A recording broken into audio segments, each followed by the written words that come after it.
Okay, hi everyone, welcome back. We are picking up our discussion on analytical gradients and then building a lot of intuition needed there for automatic differentiation, which is what powers most of deep learning and deep learning libraries in particular. Here's a quick recap of where we were in the class. So we are continuing our discussion on gradient descent. We are talking about optimization of a loss function. We've defined that. We've talked about a model class. We have now introduced an algorithm that is fairly simple. It alternates between computing a gradient and taking a step in the direction of the negative gradient. The computation of the gradient is what is actually implemented through backprop. And I think this delineation is important, that backprop is not by itself an optimization algorithm. Backprop is simply an algorithm to compute or evaluate or compute the gradients. And then gradient descent or stochastic gradient descent is an algorithm for optimization. And there are lots of variants of gradient descent or stochastic gradient descent like algorithms which play around with how we might update the step size and whether we maintain momentum or not and other such things. We talked about SGD, which instead of taking a sum over all data points, just computes a mini batch and takes a sum of those. In practice, when you plot your objective versus iterations, SGD can result in a lot of variation because you're at each iteration t, you're only computing it on a mini batch. And so it can appear to be fairly noisy. But if you go back and run evaluations on the full training set, it will smooth a lot of this variation out. We talked about 4 different ways of computing gradients. The fact that we will not do any symbolic differentiation in this class. Numerical differentiation you're already seeing in your homeworks. Automatic differentiation is what we're building towards. That is the primary medium of computation of gradients. And analytic or manual differentiation is what you're used to doing by hand in a lot of your calculus classes, for example. And we sort of showed you this roadmap of what different methods take as input, what they produce as output. And for numerical gradients in particular, we told you this is some of the simplest things to do, where you just have some small constant that you are making, that you're adding to one of the dimensions, computing the difference in the losses due to the result of these. And so, all that this involves is doing a forward pass. So if you can have a neural network with which you can compute losses, it doesn't really matter whether the backward pass has been implemented or not. If you can compute the forward pass, you can take finite differences and use that to approximate gradients. So this is a fairly simple method. It is slow, it is approximate, it is easy to write, and these things typically show up as gradient checkers, not for actual training, but we're simply checking the implementation that you may have written for your gradient or your backward pass method. Okay. So that's where we are. If there are any questions about any of this material that we covered last time, feel free to post it.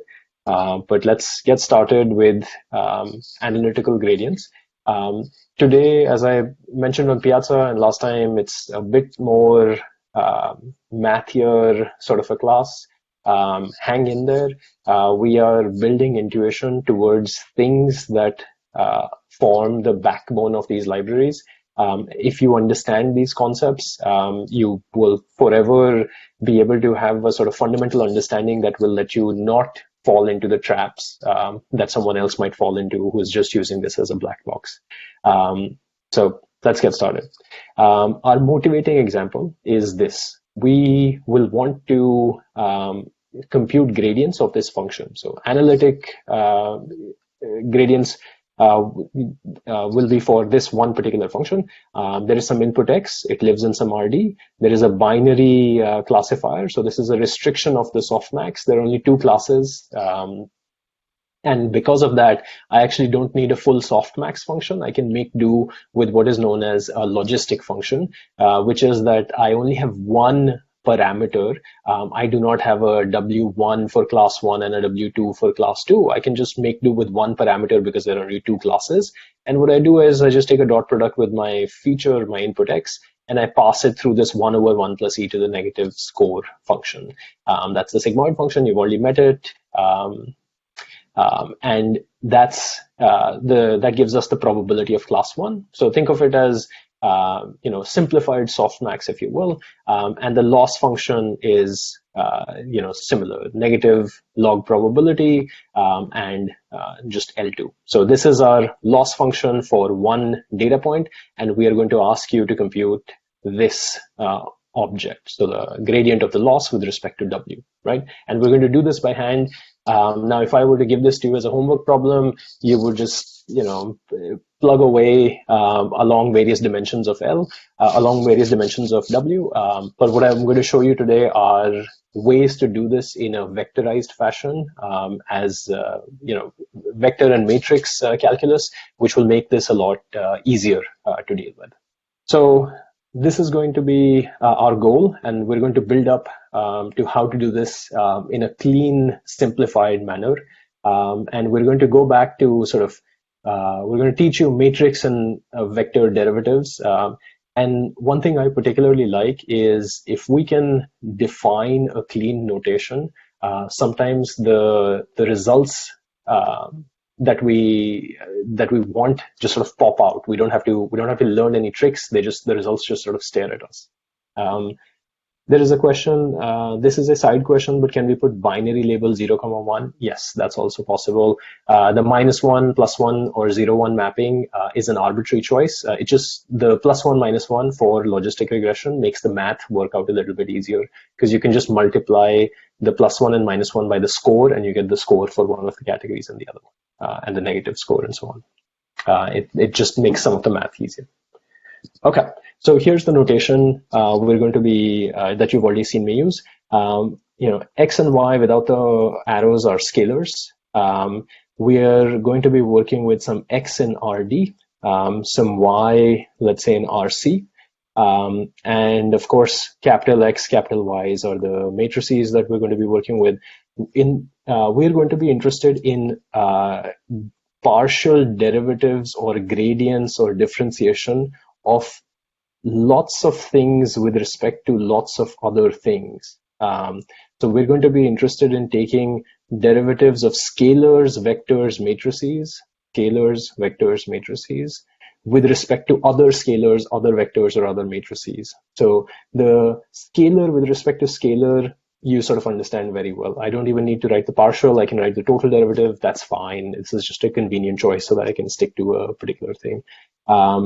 The vector derivative with respect to scalar is something that you're not very used to, but you kind of know how to do this. And of course, the derivative of a matrix with respect to a scalar is probably not something most of you have seen in this class or other classes. And then, of course, the scalar with respect to a vector and a scalar with respect to a matrix. So the scalar with respect to a matrix is things that you probably haven't seen at other places, but we are going to be interested in these things. And the key object that you're going to see me do a lot is the differentiation of a vector with respect to another vector.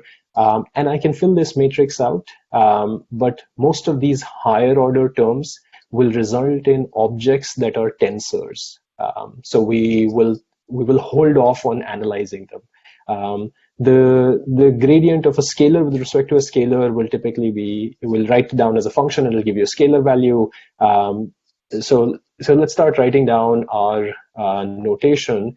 The object that the notation that we're going to follow is that for the partial derivative of a vector with respect to a scalar, we're going to say that the numerator is the first dimension. So numerator is equal to dimension 1, which for us corresponds to rows.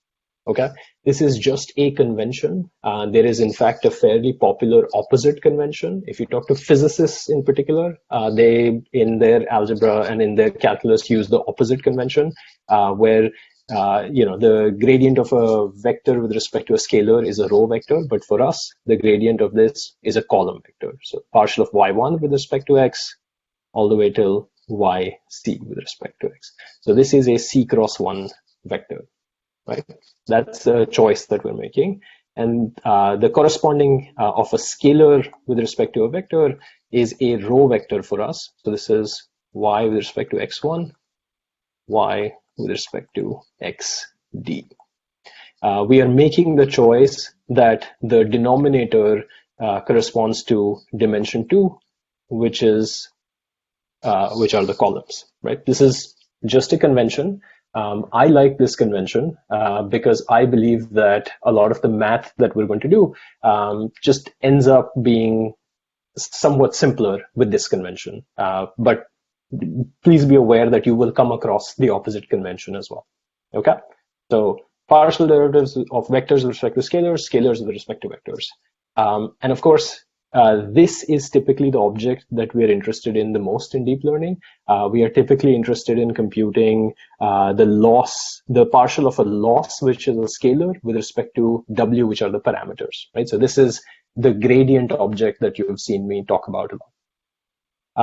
The other, of course, object that we are interested in are vectors with respect to other vectors. And here, if we just sort of expand our notation from the last slide, we know that dimension 1 corresponds to the numerator, so there is some ith row, and dimension 2 corresponds to the denominator, so there's some jth column, and we can write down the partial derivative of yi with respect to xj.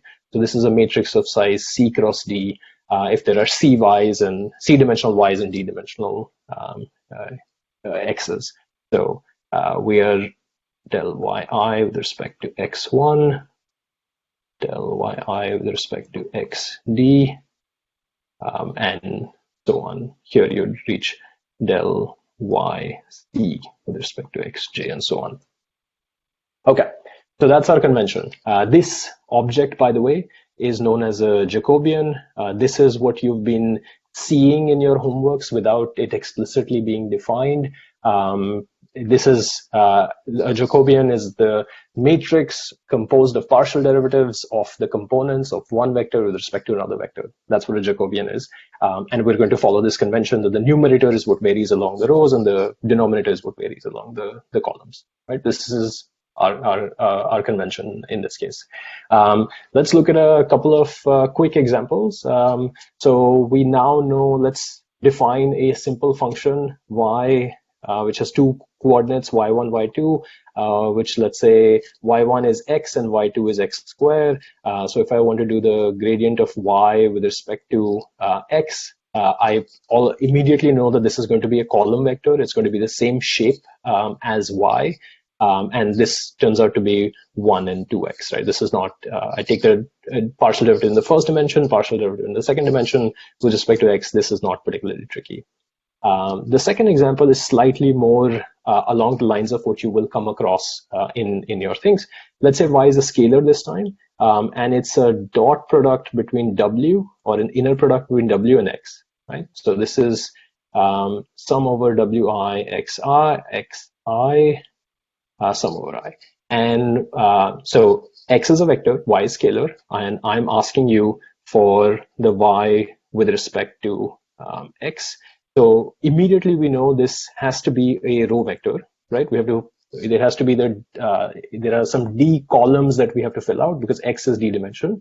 And let's just think about what this is going to be. What we're going to write down is this is partial of y with respect to x1, so on, and partial of y with respect to xd, right? That's our definition of the gradient. Now let's just stare at this for a second. What is the partial derivative of sum of wi xi with respect to x1, let's say? What is the first term here? And feel free to respond in the chat. I'll wait a couple of seconds.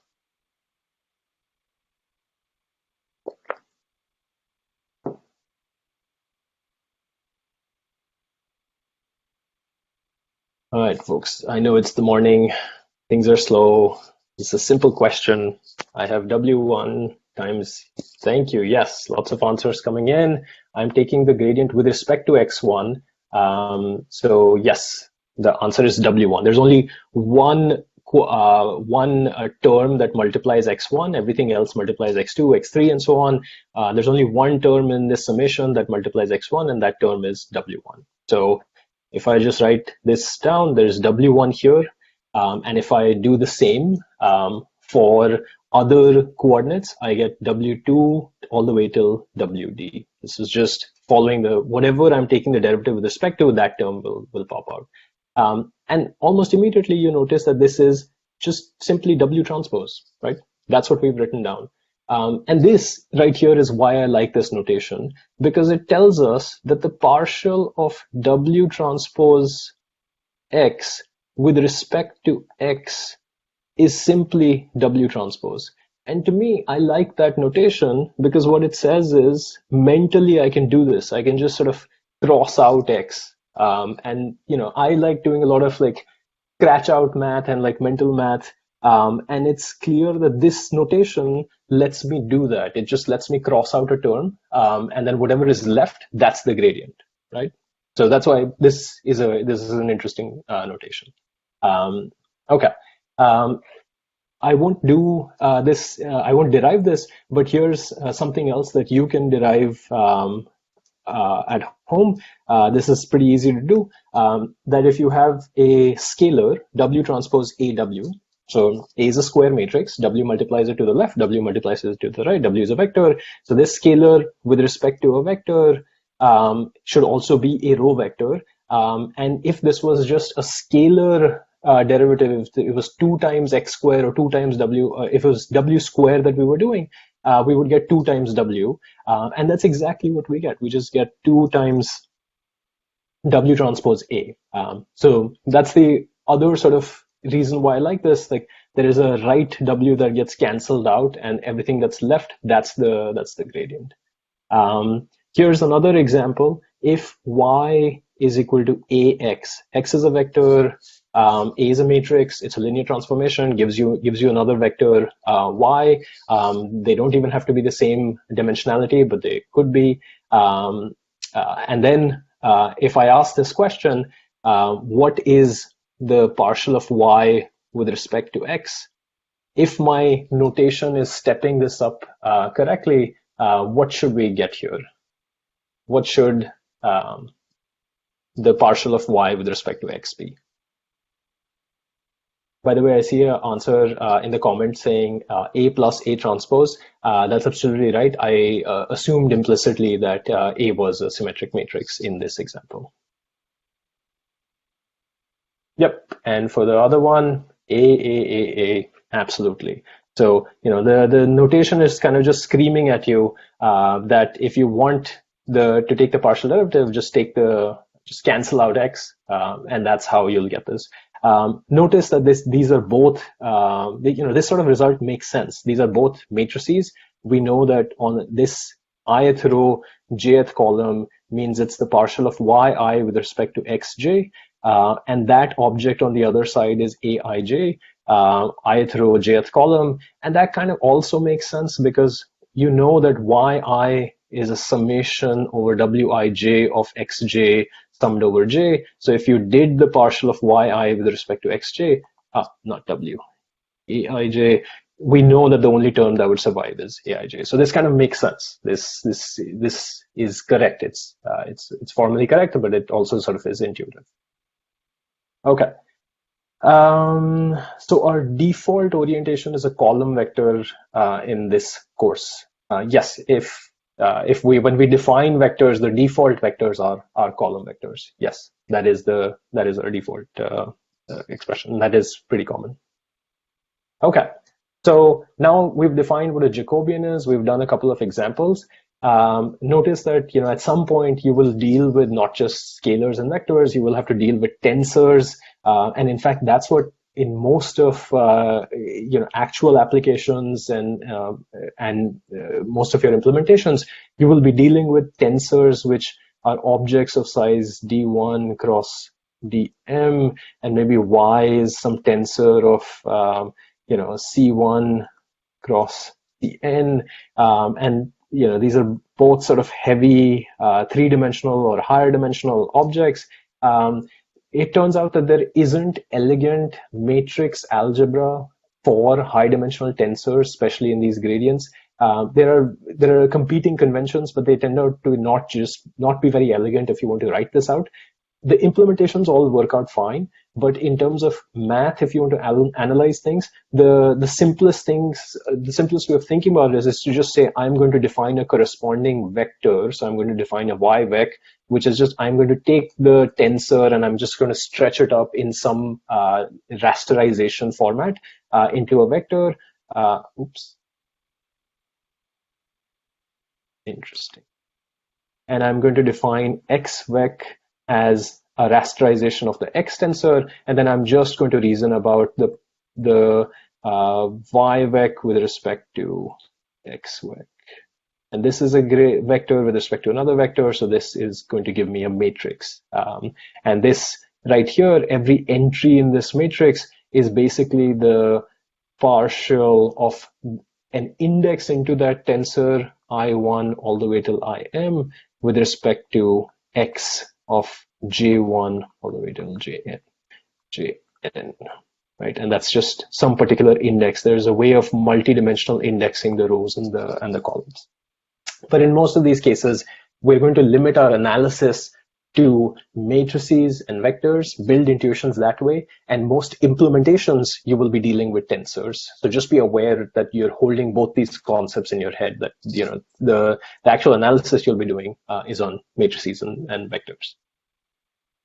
Okay, so now that we've defined what our notation is, the key object that we have to get used to is chain rule. And we need chain rule because we're going to be dealing with composite functions over and over again, both in terms of the functions that we define analytically and in terms of the loss functions that you will construct programmatically by writing down neural networks and other models of these things.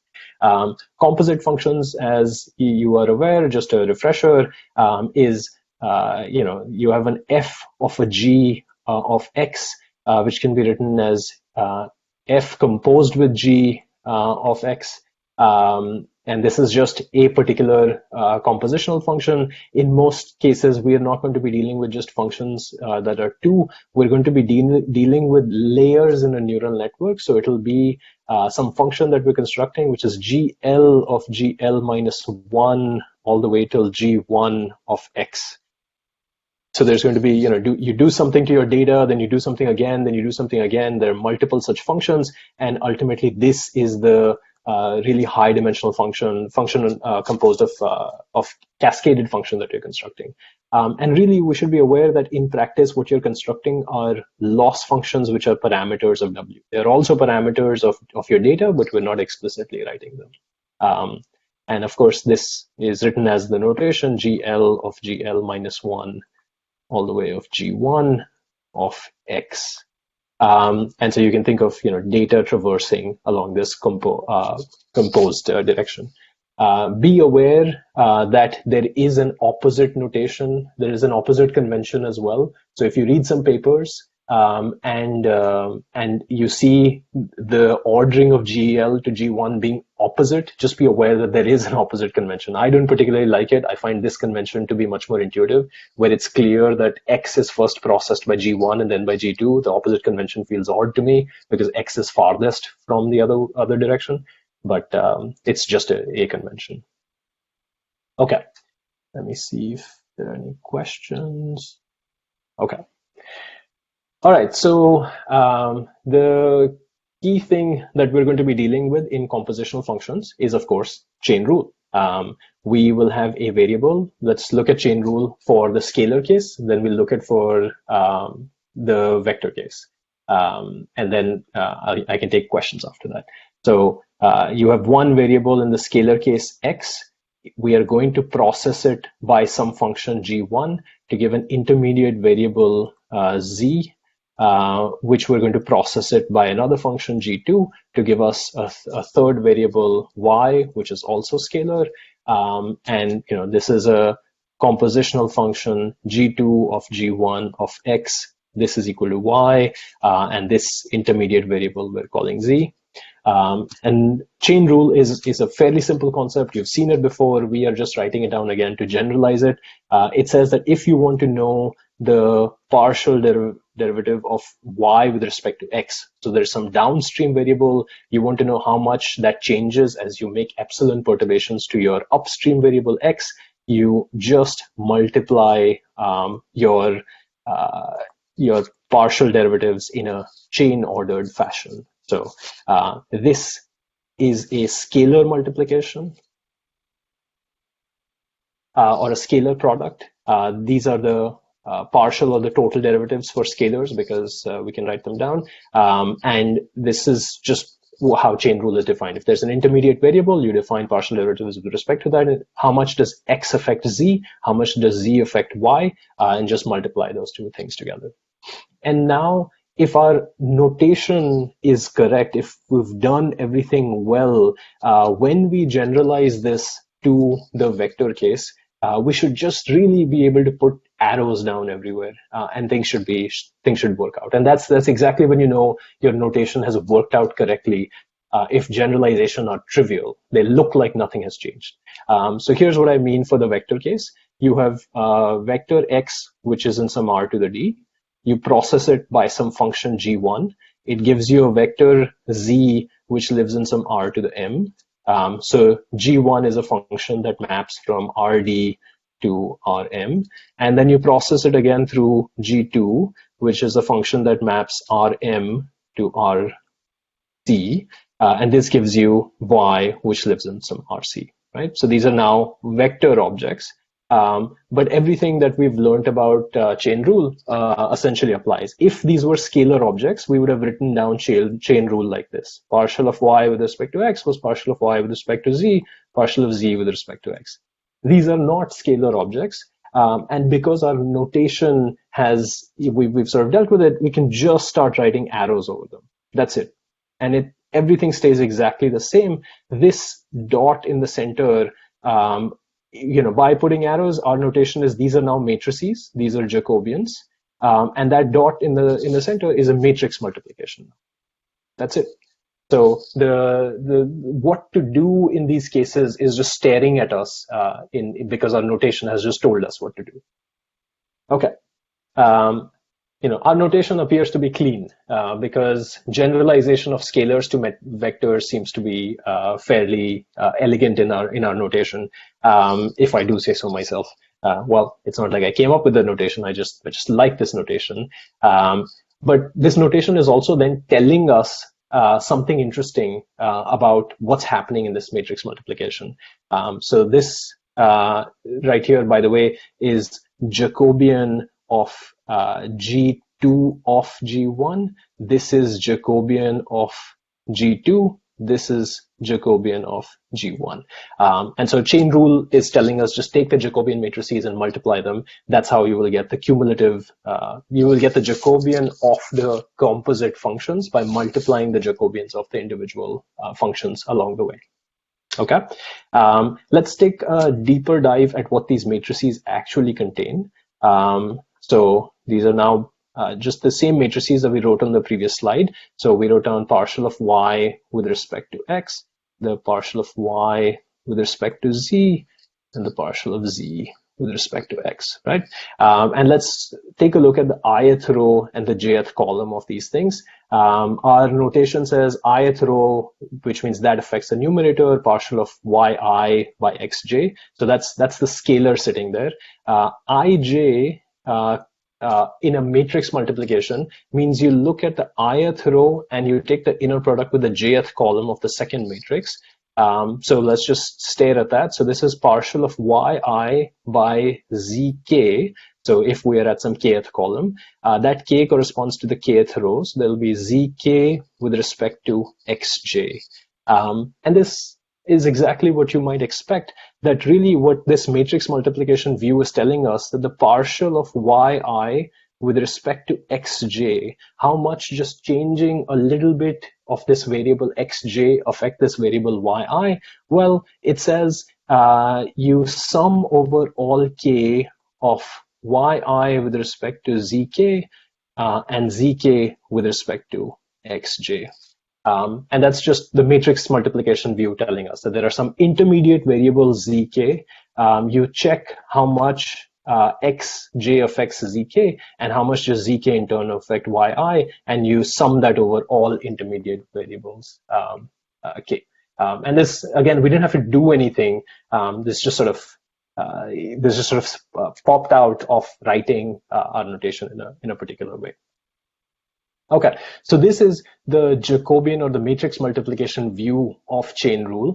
There is also a graphical view of chain rule, which is if we think of that x in Rd as nodes or neurons or circles that we keep plotting in our plots, x1 through xt. If this is xj and this was being converted into z belongs to Rm, if we start drawing that as z1 all the way till zm, and this we said was being converted into y in Rc. So if we start drawing this as nodes, the coordinates of this vector as nodes as well from y1 through yc, we were asking for the partial of yi with respect to xj. What we were really asking is how much does yi change when I make a little bit of change to xj? How much does yi change?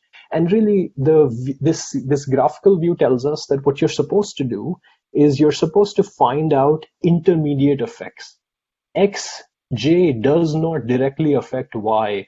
What it does is affects all these other nodes or variables or neurons in a network, in a computational flow graph, which we will define next, and those in turn affect yi. And really what this is telling us is the same thing. It's telling us that there is some intermediate variable zk. You should know your effect on that intermediate variable and these intermediate variable k on path. So every single intermediate variable zk that you can write down on the path from xj to yi in this graph that we've drawn, and you just multiply. So think of partial derivatives as objects, so zk by xj as weights on these edges, and we're multiplying the weights on these edges, summing over all possible paths from the node we care about to the node that we want to know the influence of. So we're building intuition here. We have defined partial derivatives. We have defined something called Jacobians. We are starting to define natural intuition that if you want to know what happens to certain variables as you make changes to certain other variables, you should think about paths in this graph, and you should think about influence along those paths. Okay, so in practice, you don't just have two cascaded functions, of course. You have many functions. And so neural networks, you can think of, or multilayer perceptrons in particular, you can think of as, I have some input x, which I think of as, let's say, h0, some vector h0, and I'm going to transform it through some function g1 that gives me a vector of activations h1 that live in some r to the d, let's say. Notice that g can be like a matrix multiplication followed by a nonlinearity. It can also be a convolution. There can be lots of things that you can do here, but you're basically transforming vectors into another vector. Then there's a second layer that comes in that transforms this into h2. For convenience, I'm writing them all in d, but the dimensionality of these things do not have to be constant, all the way till like the lth layer, which will give you hl activations. And really, I can start thinking about these things as the same diagram that I've drawn, right? There's some functions g1 that convert these vectors into the into higher dimensional objects. And ultimately, typically, after the last layer of vectors, there's typically a conversion that converts this into a, there's typically something that converts this into a single value L, a single scalar L. But along the way, these are all vectors. And so I can, when I can ask, for example, the question, what is the partial derivative of HL with respect to H1, let's say, or H0? This is a vector HL. This is also a vector HL. I just have to apply chain rule in a recursive manner to get this. So HL with respect to HL minus 1 times HL minus 1 with respect to HL minus 2, and just keep doing that till you get H2 with respect to H1.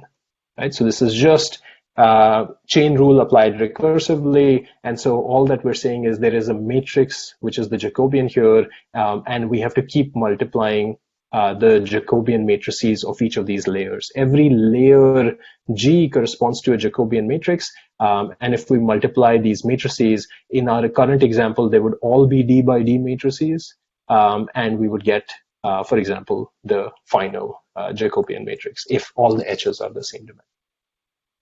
Okay, and so, you know, computing Jacobians of a downstream variable with respect to an upstream variable corresponds to a sequence of matrix multiplications. And we will come back to this point in a couple of seconds, because we will ask you, for example, what order we should multiply these matrices in. Okay, let me take a look at some questions. Okay. All right, so let's take a look at that example that we wanted to derive. Now that we've built up all of this muscle and all of this notation, you know, if you want to take the partial derivative of this loss function L with respect to W, how should we go about doing this, or how should we use all this knowledge that we've just recently acquired? So let's take a look at one example, Li, the one data point, and let's just focus on the negative log case. The W norm square, that's just W transpose W, you know, it just becomes 2 times W transpose. That part's easy. It's the negative log 1 over 1 plus e to the negative W transpose X. That's the sort of clunkier part that people often struggle with, and the way people write this down is like I'll start dealing with each dimension separately. But you'll see that with vector calculus, this just becomes as easy as scalar calculus for computing gradients. This is just one data point. I'm ignoring, for example, this ith example. This is just one data point. So it's negative log, not negative, log of 1 plus e to the negative W transpose X, right? And if I, you know, follow my chain rule notation correctly, so first of all, partial of L with respect to W, L is scalar, W is vector. We know that the answer should be a row vector, right? And we know it'll involve multiplication of Jacobians if we can write this as a composite function. This is a composite function. There's just a lot of, you know, we can, for example, call this object P for probability, that's a scalar. We can call this object S for score. And so now the sort of, it's just staring at us what the right thing to do is. It's log P, so I get, for example, 1 over P. The second P, the probability is 1 plus 1 over e to the negative W transpose X. So I get, you know, e to the negative W transpose X, which was the same as e to the S. That's my second term. And my third term is negative X transpose, right? So I was able to just do 3 simple things and 3 simple products, and that gave me, due to the chain rule, this thing. And this kind of makes sense. Scalar, row vector, so the shapes sort of all match up. So that's the sort of one line derivation of these things without having to consider, for example, different dimensions. So we were just able to do this this easily. Okay. All right, so let's take a look let's go back to this particular example that we were talking about, that you start with some H0 and then you produce some HL, and all that is required is multiplication of Jacobians. In most of deep learning, we are not going to ask for the gradients of vectors with respect to vectors. We're going to be interested in these particular things, which are loss functions. So we're going to be converting scalar values, losses, and we're going to be interested in gradients of loss with respect to vectors. We're typically always going to be interested in that. We are not typically going to be interested in vectors with respect to other vectors. Those are all intermediate variables. So let's say I were to ask you, so let's make a simplification. Let's say I were to ask you, what I want to compute is partial of L with respect to X, let's say, or with respect to H0. Chain rule tells me that what I should do is, if I want that, I should really, this is an object, partial of HL with respect to H1. I should, left multiply it by this, for example, L with respect to HL. If I just do that, chain rule tells me that this product is already equal to the partial of L with respect to H1. So this right here, this expression, just by left multiplying L with respect to HL, this entire thing is equal to, so let me make some space and erase a few things. This is equal to, excellent. This is equal to the partial of loss with respect to H1. Okay, so now this is pretty interesting because what happens is that we are interested in finally computing a row vector. We know that the loss is scalar. We know H is a vector. We are finally interested in computing a row vector. And now it becomes interesting which way we multiply these matrices. There are a bunch of Jacobians that are D by D. There is one final loss with respect to HL, which is 1 cross D row vector. And now it matters whether we multiply these matrices from left to right or multiply these matrices from right to left. The reason why it matters is, can someone tell me where did the negative X transpose come from? The negative, by the way, just I'm looking at the question, the negative X transpose, that was a question on the earlier derivation. The negative X transpose came from W transpose X. And so when you take W transpose X with respect to W, you're going to get X transpose, and negative because it was a negative W transpose X. Okay, so now let's look at this example. So let me ask you, what is the computational complexity of multiplying two D by D matrices? Naively implemented, without all of the efficient matrix multiplication stuff that is an ongoing research. If I just give you two D by D matrices, what is the computational complexity of multiplying two D by D matrices? Is it order D square? Is it order D cube? Is it order D4? Is it, what is the computational complexity?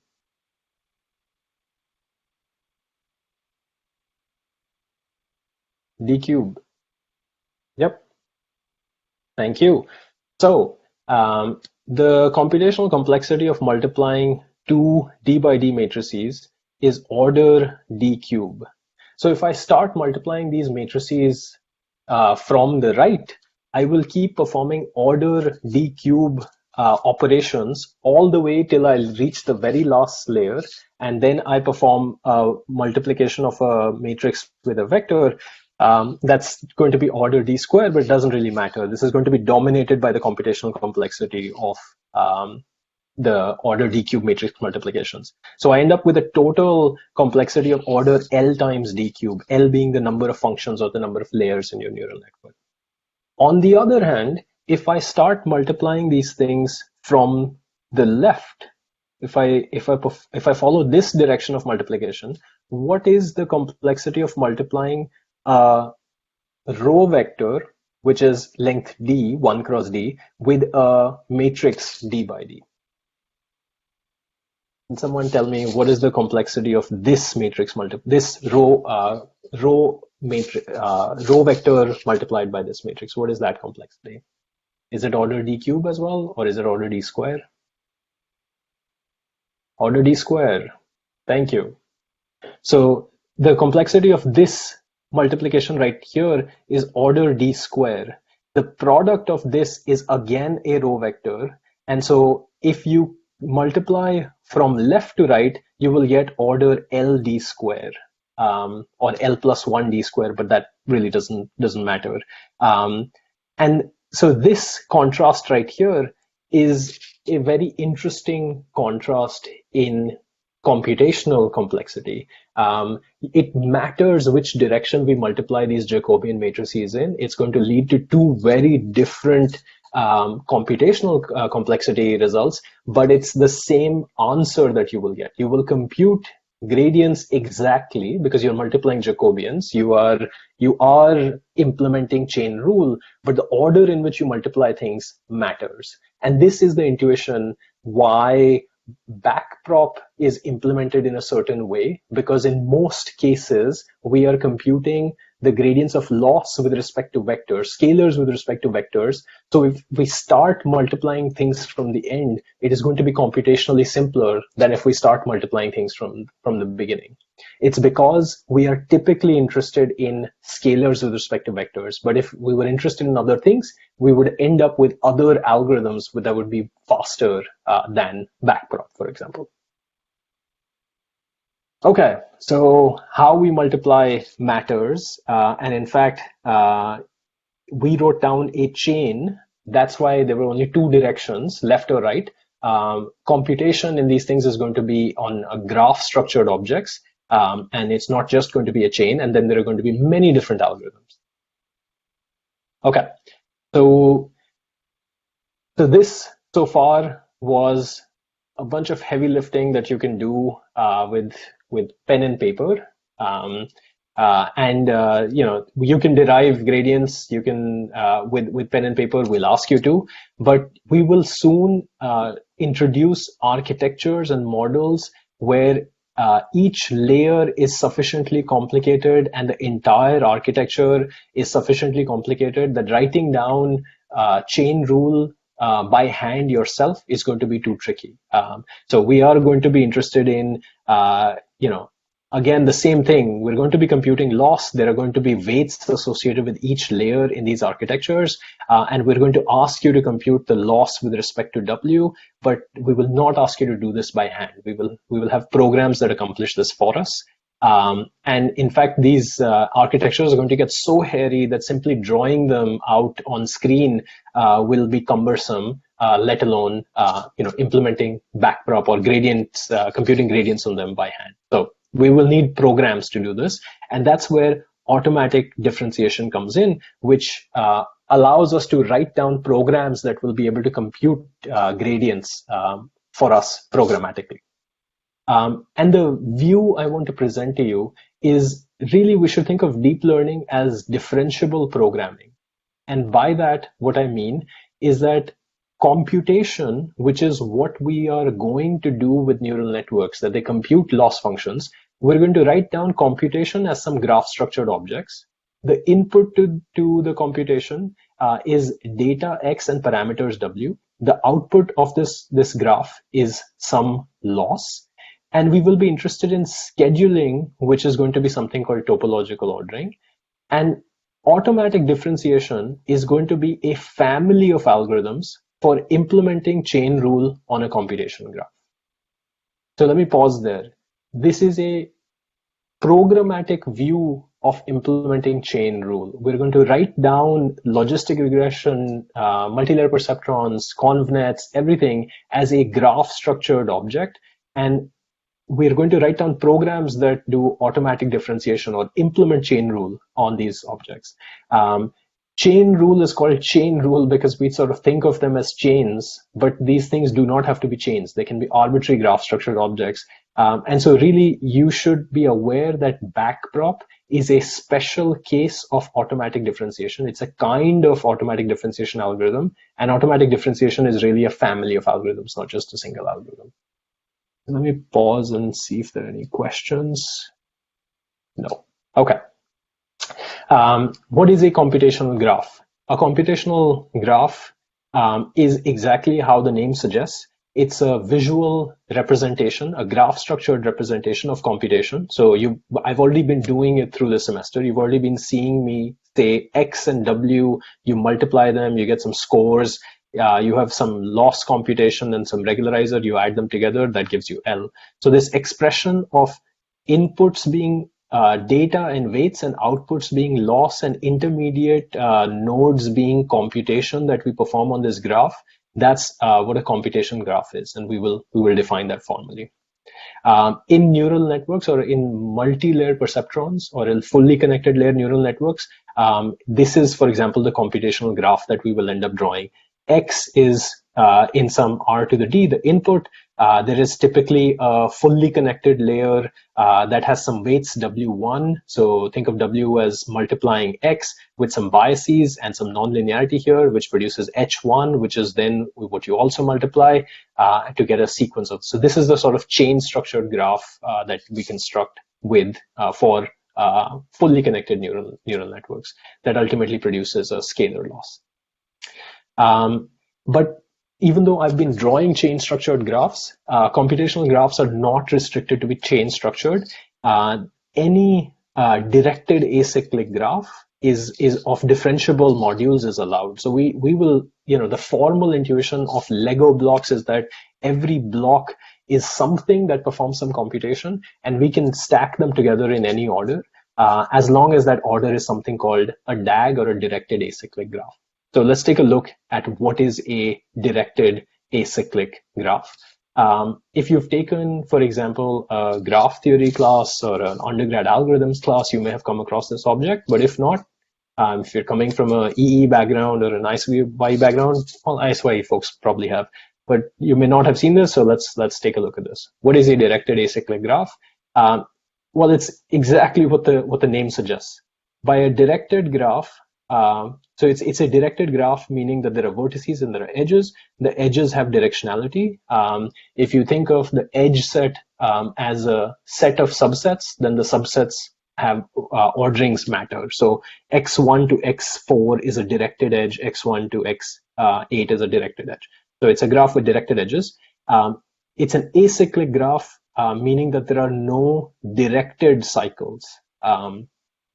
So this, for example, is a DAG. There are no cycles, directed or otherwise, that you can find. This, on the other hand, is not a directed acyclic graph because I can find B, C, E as a cycle. So I can follow from B to C, C to E, E to B, back. So this is not a directed acyclic graph because there is a directed cycle in there. By the way, I can, if I drop the node E, this, what is left, is a directed acyclic graph. There are underlying undirected cycles. By that, what I mean is that you may think that this right here is a cycle, but it is not a directed cycle because you can follow B to D, you can follow, but you cannot follow D to C. It goes against the direction of the underlying edge. So if you drop the directionality of edges, there are cycles in this graph, but that's okay, that doesn't matter, as long as there are no directed cycles. The reason why DAGs or directed acyclic graphs show up is because they nicely capture a sense of dependency. These things show up in computational modeling, scheduling of jobs, scheduling of courses, for example. So if you want to take courses in your undergrad or your grad curriculum, and edges indicate prerequisites, you had better hope that the graph structure was directed acyclic, because if there are underlying directed cycles in the dependency graph, then course A says you have to take course B as a prereq, B says you have to take C as a prereq, and C says you have to take A as prereq, and you are never able to get in. Nobody And some days that is what perhaps the Georgia Tech core sign-up structure feels like, but it's not true. So there is a directed acyclic graph underlying, and so that this helps you model that sort of dependency structure. Okay, so these are objects of significant interest in deep learning because we are going to write down computation. Nodes for us are going to correspond to things that we're going to do to data, and edges are going to correspond to flow of information, flow of data or tensor. So for example, the reason why TensorFlow is called TensorFlow is because there is a directed acyclic graph where nodes represent computation and edges represent a flow of tensors, information flowing from one piece of computation to another. The key concept that we're going to be interested in is something called topological ordering.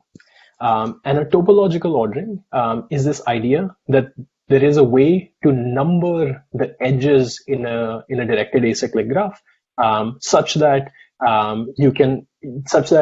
there is edges always go from a small number to a higher number.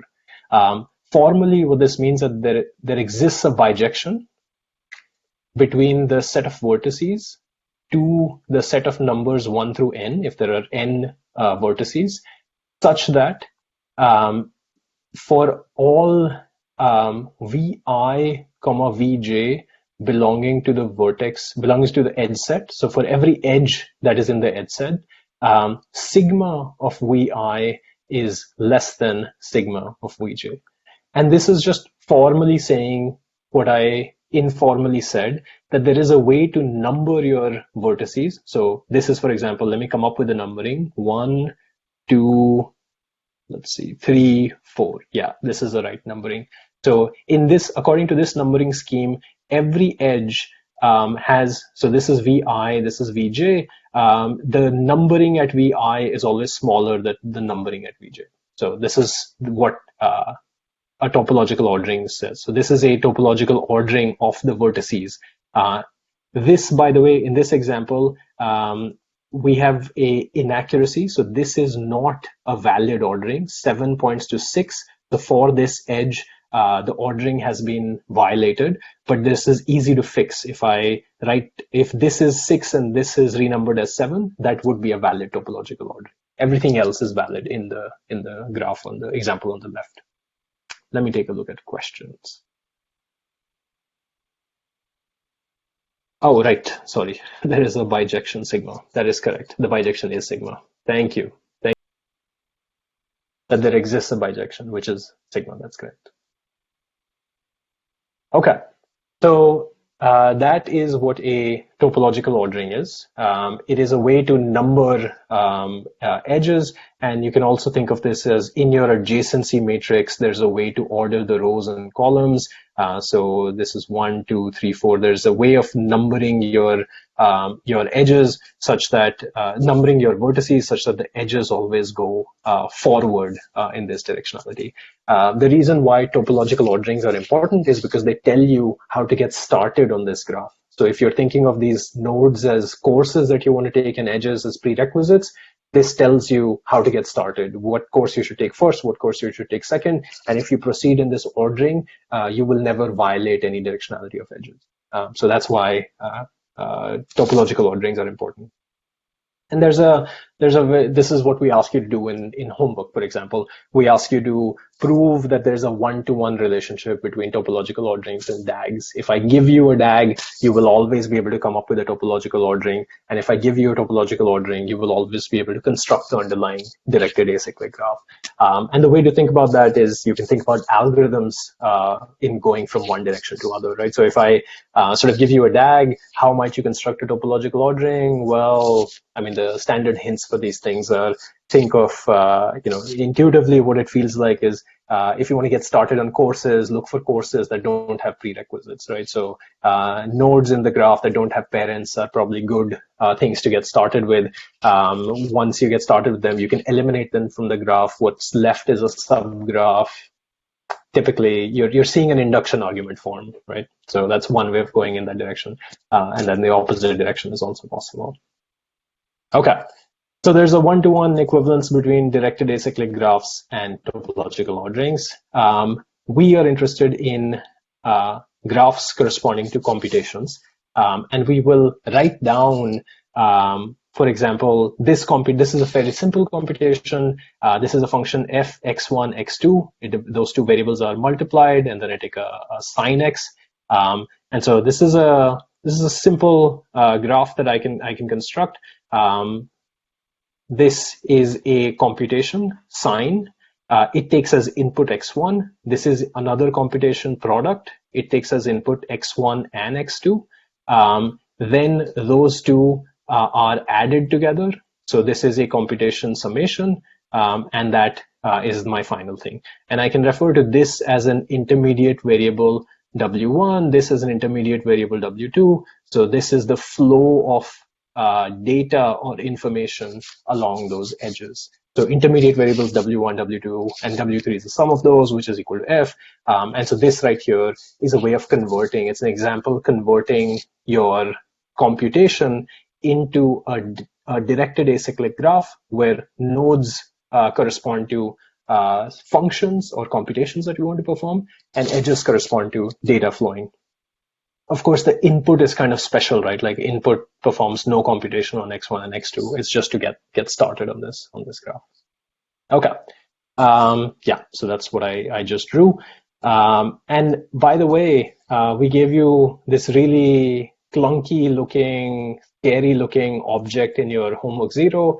The right way of handling it was to just construct a computational flow graph. And a couple of years ago, someone had actually turned this into as one of the homeworks. We have permission from Samyak for reusing this, but this is one of the submissions that someone did, where you can write down x1, x2, you can write down a max function, you can write down a multiplication, basically break this down into a computational flow graph, and actually computing gradients is the flow of a backward flow on this, and that's what we are building towards in this class as well. Okay, so this is a computational flow graph corresponding to that scary looking function. And intuitively, you should be aware that what we are doing in all of this is, if you remember lecture 1, we're taking a small library of simple functions and we are composing it into a complicated function. So this negative log 1 over 1 plus e to the negative w transpose x can be written as, I take w as input, I take x as input, and I do a matrix or a scalar product. That flows on edges. Then I have a sigmoid function which is sitting on the nodes. That p follows on the edges. Then I have a negative log function sitting on the nodes, and that ultimately gives me the loss flowing on this edge. So this is the computational flow graph representation of this function that we have met earlier in the lecture today. So you have now met what a computational flow graph is, or a computational graph is. The inputs are the data and the parameters. The output is the loss. Scheduling of computation is the topological ordering on the directed acyclic graph. And now we're going to automatic differentiation, which is, as I said, a family of algorithms for implementing chain rule on a computation graph. Now it should be clear why chain rule is essential here, because each node is corresponding to a computation. That node takes some input, produces some output, and therefore has a Jacobian. If we can just chain together those Jacobians, we'll get chain rule implemented on that graph. So here's sort of the key computation that, just sort of backing up, there are two main variants of automatic differentiation. They are known as forward mode and reverse mode automatic differentiation. They are not the only ones. There are actually many, many ways of implementing automatic differentiation. These are the two dominant ones. So coming to our two special cases, forward mode automatic differentiation and reverse mode automatic differentiation. These are two special subcases, and they involve two ways of thinking about computation in this computational flow graph. And the two ways of thinking are the following. Here's what we end up doing in forward mode automatic differentiation. we are going to zoom into one particular node in our computational graph. There is some function g. This function takes in h of L minus 1. It lives in some vector space, and it will produce h of L. Some hidden activations before this, some hidden activations after this. We do not care about what's happening in the rest of the graph. We will just zoom in on this one node. Maybe somewhere before this, there is an X and a W or whatever. There's some other things. Somewhere after this node, there is a loss computed. We don't care. We've just sort of zoomed into this one node. Our goal, remember, is to compute the partial of the loss with respect to W. That is our goal.